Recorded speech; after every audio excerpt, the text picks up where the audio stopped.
Good morning বন্ধুরা, কেমন আছো তোমরা সবাই? মুগ্ধতা অ্যান্ড মি চ্যানেলের নতুন আরও একটি ব্লগে তোমাদের সবাইকে স্বাগত জানাই। আশা রাখছি যে যেখান থেকে আজকে আমার এই ভিডিওটি দেখছো তোমরা সবাই খুব ভালো আছো এবং আমরাও খুব ভালো আছি। আর আজকে হচ্ছে সোমবার, ঘড়িতে বাজে সকাল ওই 10টা মতো। তবে চলো আজকের ব্লগটা আমি এখান থেকে শুরু করলাম তোমাদের সবাইকে সঙ্গে নিয়ে। আশা রাখছি তোমাদের একটু হলেও ভালো লাগবে। সকালে ঘুম থেকে উঠেছি অনেক সকালে বলতে আজকে বলতে পারো 1 ঘন্টা লেট হয়েছে, 7:30 বেজেই গেছে। তারপর যা সমস্ত সকালের কাজ বাজ থাকে সেগুলোকে সেরে স্নান পুজো সেরে চলে এলাম রান্নাঘরে। এখন 1 কাপ গরম গরম লিকার চা খাবো, তারপর শুরু করবো রান্না বান্না। আর এই যে দেখছো বাটিতে আমি কি গুলছি, সেটা হচ্ছে দুধ, দই আর একটু চিনি। আসলে কি হয়েছে, আজ তো সোমবার, তো সোমবার দিন তো ঠাকুরের পুজোর জন্য আর কি, মানে মহাদেবের মাথায় দুধ দই এসব ঢালতে হয়, তো সেগুলোর জন্য আর কি হাজব্যান্ড দুধ দই এনেছিল, তো সেখান থেকে একটু বেঁচেছিল। আর একটু একটু না প্যাকেটে যদি থেকে যায় ফ্রিজে রেখে দিই, সেটা না থেকেই যায়, খাওয়া হয় না। তো তার জন্য ভাবলাম দুধ আর দই চিনি দিয়ে একসাথে গুলে খেয়ে নেব, তাহলে খাওয়াটাও হয়ে যাবে। আর এই যে দেখো হাজব্যান্ড মন্দিরে গিয়েছিল, তো মন্দির থেকে নিয়ে এসেছে প্রসাদ। আর প্রসাদে আজকে দিয়েছিল লেমন রাইস আর তার সঙ্গে একটা কলা। এখানে কিন্তু মন্দিরে প্রসাদে এগুলোই দেয়। তো যাই হোক, প্রতি সোমবারই যখন ও মন্দিরে যায় না, তো মন্দির থেকে আসার সময় কিন্তু এরকম রোজেই কিন্তু ও প্রসাদ নিয়ে আসে। তো যাই হোক, প্রসাদটা মুখে দিয়ে তার আগে কিন্তু আমি চা বিস্কিটও খেয়ে নিয়েছি। আর আজকে সকালে ভাবছি একটু আম মুড়ি খাবো। মানে আম তো ঘরে সবসময় থাকে, সবসময় আম খাই, কিন্তু আম দিয়ে যে মুড়ি মেখে খাবো সেটা না আর মনে থাকে না, বা বলতে পারো সময় হয় না। তো ভাবলাম যে না, আজকে আমি আম মুড়িটাই খাবো। হাজব্যান্ডকে বললাম তুমি খাবে নাকি, ও বললো যে না, ও খাবে না, ও এসব মেখে মানে খাওয়া একদমই পছন্দ করে না। আছে না যে আম দিয়ে মুড়ি মেখে বা কলা দিয়ে মুড়ি মেখে খাওয়া, ও এসব একদমই পছন্দ করে না। তো যাই হোক, ও মন্দির থেকে চলে এসেছে, তো ওর জন্য 1 কাপ চা আমি দিয়ে দিচ্ছি। আর আজকে ওর জন্য আমি ব্রেকফাস্টে বানিয়েছি ম্যাগি। আমি বললাম তুমি যখন আম মুড়ি খাবেই না, তাহলে তোমার জন্য আমি ম্যাগিটাই বানিয়ে দিচ্ছি। আর ওই যে এক টুকরো কলা দেখতে পাচ্ছ, ওই যে মন্দির থেকে প্রসাদ এনেছিল, হাজব্যান্ড বললো সেখান থেকে অর্ধেক পিস তুমি নিয়ে নাও, তো মুড়ি দিয়ে মেখে খেয়ে নেবে। তো যাই হোক, আম মুড়িটা আমার খাওয়া হয়ে গেছে। আর এখন চলে এসেছি মাম্মামের মাথায় তেল দিতে। কাল রোববার ছিল, মাম্মামকে মাথায় শ্যাম্পু করিয়ে দিয়েছিলাম, তো আজকে ভাবলাম স্নান করতে তো অনেকটাই লেট আছে, তো স্নানের আগে ভাবলাম যে ওকে একটু মাথায় তেলটা দিয়ে রাখি। আর এই তো বসে পড়লাম মেয়ের এখন হাতে পায়ে নখ কাটতে। তো সংসারে কি বলবো, সংসারের কাজের ফাঁকে ফাঁকে কিন্তু মেয়ের তো দেখাশোনা করতে হবে, খেয়াল রাখতে হবে, তাই না?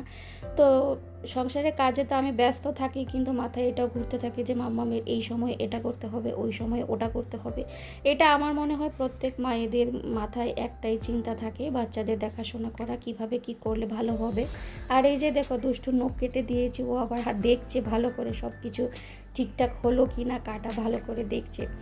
তো মেয়ে এখন আবার আজকাল দেখছে হাতে হাতে পায়ে একটু নেল পলিশ পরতে চাই, বলে নেপো পলিশ লাগাবো। তো খুব কি বলবো, খুব সাজগুজের ব্যাপারটা আস্তে আস্তে দেখছি খুব শিখে গেছে।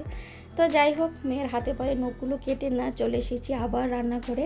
আর আজকে খুবই সিম্পল সাদামাটা রান্না করব। কাল যেহেতু অনেক রিচ খাবার খেয়েছি, চিকেন ফ্রাইড রাইস, তো ভাবছি আজকে একটু ডাল ভাত আর ভাজাই করব, কিছু একটা ভাজা। তো হাজব্যান্ড বলেছিল যে একটু ডাল আর আলু সেদ্ধ করো, কিন্তু আমি রান্না করতে করতে আজকে এত কিছু রান্না করে ফেলেছি আর কি বলবো। তো যাই হোক, এখানে ডাল সেদ্ধ হয়ে গেছে, ডালে আমি একটু কয়েক টুকরা পেঁপে আর কোয়াশও দিয়ে দিয়েছি, দিয়ে না ডালটাকে আমি আবার সেদ্ধ করতে দিলাম। আর এখানে করলাম উচ্ছে ভাজা। এই পর্যন্ত তোমরা যারা যারা আমার এই ভিডিওর সঙ্গে জুড়ে আছো, তোমাদের সবাইকে অসংখ্য অসংখ্য ধন্যবাদ। প্লিজ আমার ভিডিওটিতে একটি করে লাইক দিয়ে দিও।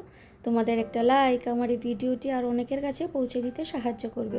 আর তুমি যদি আজকে নতুন বন্ধু হয়ে থাকো, আজকে প্রথম দেখছো আমার এই ভিডিওটি, তাহলে আমি বলবো ছেড়ে যাওয়ার আগে আমার এই ছোট্ট চ্যানেলটিকে সাবস্ক্রাইবও করে রাখতে পারো। আর যারা যারা অলরেডি এই কাজটা করে দিয়েছো তাদেরকে অসংখ্য ধন্যবাদ। আর এই যে দেখো উচ্ছে ভাজা হয়ে গেছে, এখন বসিয়ে দিলাম ভেন্ডি আলু আমি ভাজা। এখন রান্না বান্না করছি, ঘড়িতে বাজে এখন 12টা 20। আর আমার দুষ্টুকে দেখো কোথায় বসে আছে, দেখেছো? ও এখন লঙ্কা ভাজছে, ভাজছে বলছে, লঙ্কা বাটছে আর কি। তো বলছে ঝাল ঝাল ধরে না মাম্মি। তো যাই হোক, ওকে আমি যখন রান্না করি, খুব আমাকে যখন বেশি জ্বালাতন করে, ওকে আমি এই টঙের উপরে বসিয়ে রাখি, তাহলে ও খুব শান্ত থাকে, চুপচাপ বসে থাকে। ও সবজি পাতি চামচ নিয়ে খেলা করে। যাই হোক, এখন আমার রান্না বান্না হচ্ছে, ঘড়িতে বাজে এখন 12টা 20। কিছুটা রান্নাবান্না এগিয়ে নিই, তারপর মামামকে স্নান করাবো। আজকাল মামামকে স্নান করাতে অনেকটা লেট হচ্ছে। যাই হোক, কোনো ব্যাপার না, যেহেতু বাড়িতে আছে, আর গরমের দিন একটু দেরিতে স্নান করলে কোনো অসুবিধে নেই। ঠান্ডার দিনে যত অসুবিধে, তাই না বলো? আর সারাদিন খেলাধুলা করছে, ঘামছে, তার জন্য ভাবছি যে একটু দেরিতেই স্নান করাবো। তো চলো রান্না বান্নাটা আগে সেরে নিই, তারপর মামামকে স্নান করাবো। চলো দেখতে থাকো। তো এই তো বন্ধুরা, আমার ভেন্ডি আলু ভাজাটা একদম হয়ে গেছে। আর শুধু আজকে ভেন্ডি ভাজাটা মামামের জন্য করেছি। আর আমি কিন্তু তার মধ্যে আলু দিইনি, সবসময় বলি তো ভেন্ডি আলু ভাজা, তো আলু দিইনি, শুধু পেঁয়াজ দিয়ে ভেন্ডিটাকে ভেজেছি। আর আজকাল দেখছি মামাম ভেন্ডি ভাজা, কাঁকরোল ভাজা এগুলো খেতে ভীষণ পছন্দ করছে। তো যাই হোক, খুবই ভালো কথা, সবজিপাতি কিন্তু একদম খাওয়ানো উচিত আমি মনে করি বাচ্চাদেরকে। তো যাই হোক, আমার এই কী রান্নাবান্না করলাম নিশ্চয়ই তোমাদেরকে দেখাবো। তো তার আগে ভাবলাম এই জায়গাগুলো একটু পরিষ্কার করিনি, রান্নার পরে দেখবি অনেক কাজ বাজেই থাকে। আর তার মাঝখানে কিন্তু মাম্মামকে স্নান করানো হয়ে গেছে, দুষ্টু এখন দুষ্টুমি করছে। মাম্মামও কিন্তু আজকে রান্নাবান্না করছে গো। আর এই যে দেখো, তোমরা দেখতে পেলে কড়াই একটা টুক করে নিয়ে চলে গেল। তোকে আর কি বলবো, ও আজকে খুব ভালো ভালো রান্না করছে, আর সেটাও আমি তোমাদেরকে দেখাবো। তো ভাবলাম আগে আমি আমার হাতের কাজগুলো শেষ করে নিই, রান্নার পরে দেখবে বাসন কোসন মাজা, ওভেন টোভেন মোছা, অনেক কিছুই কাজকর্ম থাকে। আর এখন একটু বসবো জানো তো, কিন্তু জানি না কতক্ষণ বসতে পারবো। ঘড়ির কাঁটায় বেজে গেছে অলরেডি 1:30, আর মাম্মামকে খাওয়াতেও হবে। দুপুরের খাবারটা আমি 1:30 থেকে 2টোর মধ্যে খাইয়ে দিই। কি রান্না করছো? ক্যাবেজ। কে কে খাবে তোমরা চলে এসো। মাম্মাম বাঁধাকপির তরকারি ঘন্ট করছে। মাম্মা ভালো করে রান্না করবে, ঠিক আছে? দুষ্টু বাবা, খুন্তি নেই, ঘুটনি দিয়ে, বাহ। ফটো দেখবে? ও বাবা, ফটো দেখি, পোজ দাও ভালো করে। দেখি দেখি দেখি, ফটো ফটো।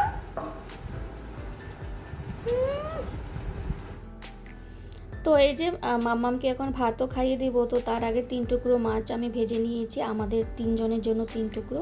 আর এই যে দেখো, এটা হচ্ছে চিকেন, কালকের একটু আমি চিকেন রেখে দিয়েছিলাম। তো এটা দিয়ে যে আমি কি বানিয়েছি রেসিপি আমি নিজেও জানি না। চিকেনটাকে না একটু কি বলবো, আদা রসুন থেতো করে না একটু নুন হলুদ দিয়ে মেখে তারপর ভেজে নিয়েছিলাম। তারপর ওগুলোকে ওই পেঁয়াজ, আদা রসুন, টমেটো, একটু চিকেন মশলা দিয়ে নাড়িয়ে নিয়েছি, দেখতে এরকম হয়েছে। আর একটু ভেন্ডি আর উচ্ছে ভাজা, এখানে আছে ডাল, পেঁপে আর কোয়াশ দিয়ে। মাম্মামের দুপুরের খাওয়া হয়ে গেছে, মাম্মামকে আমি খাইয়ে নিয়েছি। আর এখানে আছে একটু কোয়াশ আর আলুর তরকারি টমেটো দিয়ে করেছি, যেটা আমি হাজব্যান্ডকে টিফিনে দেব। আর তার সঙ্গে কিন্তু আছে আমের চাটনি, যেটা কিন্তু রোজেই থাকে। আর আমার রান্নাবান্না তো দেখলে, চলো একবার মাম্মামের রান্নাবান্না দেখিয়ে দিই। মাম্মাম আজকে বাঁধাকপির ঝোল করেছে। তোমরা কে কে খেতে চাইছো চলে এসো আমাদের বাড়িতে। তো চলো, আজকের ব্লগটা আমি এখানে শেষ করলাম, আবার আসবো নতুন কোনো ভিডিওর সঙ্গে। ততক্ষণের জন্য টাটা, বাই।